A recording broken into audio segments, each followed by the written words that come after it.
After years of paralysis, Zimbabwe is showing signs of life. The shops are open, as are the schools and hospitals. 12 months on from the deal that saw the country's bitter political enemies enter a unity government, change is underway. We will not suffer another 10 years in this wilderness of despair. The situation for the average Zimbabwean is much better because they have food, they can afford basic goods. Will you stand with me in the struggle to deliver democracy and freedom? Prime Minister Morgan Tsvangirai is telling Zimbabweans that now he shares government with Robert Mugabe, the culture of fear and intimidation is being swept away. Before the inclusive government, there was fear pervading the whole society, but now it is gone.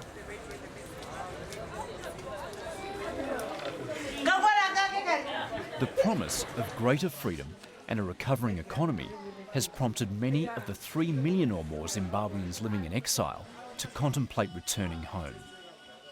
I came to Joburg because the company I was working for had closed down and there was actually nothing in Zimbabwe, like no food, no work.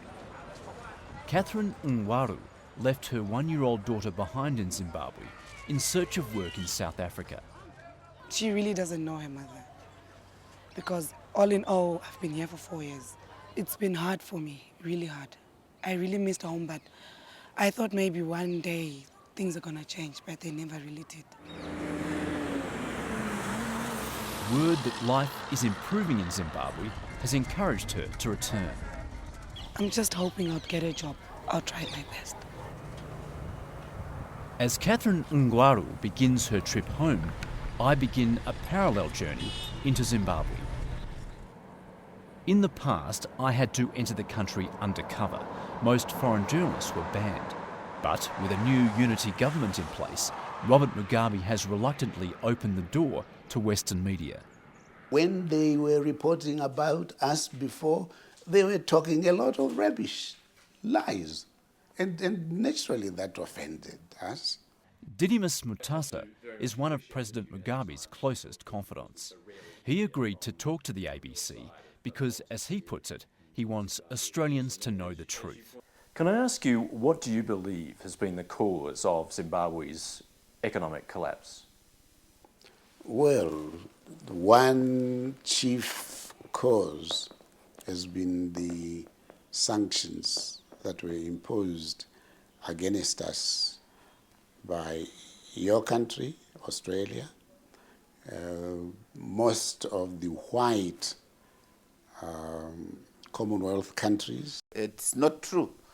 The sanctions which are hurting this country are sanctions imposed by the Mugabe government on the people of Zimbabwe, through their misgovernance, through violation of human rights, through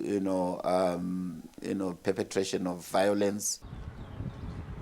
Catherine Ngwaru has been living with such threats most of her life.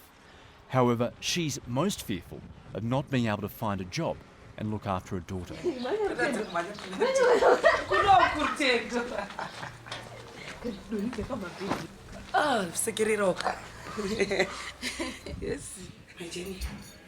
Catherine Ngwaru quickly learns from her sister that life in Zimbabwe is just as tough as it was 4 years ago. It seems like she doesn't remember me.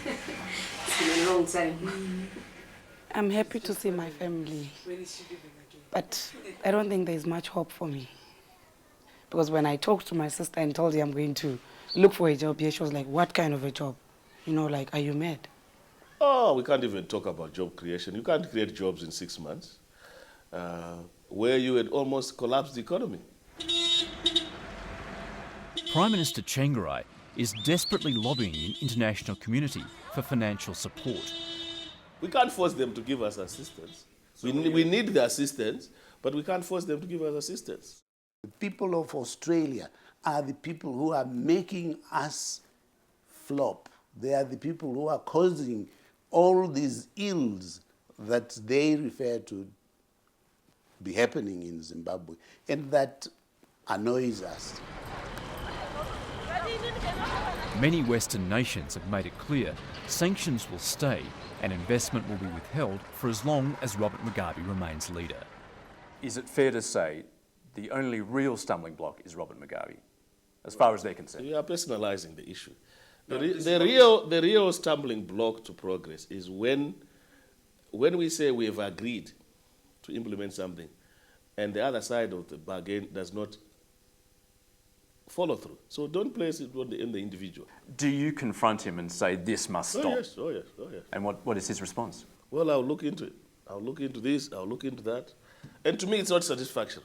It's not satisfactory because it's procrastinating, and procrastination is frustration. So we don't want that kind of relationship. Does he take you seriously? Of course he does. Morgan Tsvangirai's belief that he and Robert Mugabe should share power equally is, according to the president's lieutenant, fanciful. Tsvangirai takes his orders from the president, who in fact appointed him as the prime minister. After more than 30 years, there's still no sign Robert Mugabe is prepared to loosen his grip on Zimbabwe. Until that happens, talk of change is meaningless to Catherine Ngwaru. Other people here say things will only change if Mugabe goes. Yeah, if he goes completely. That's how I feel.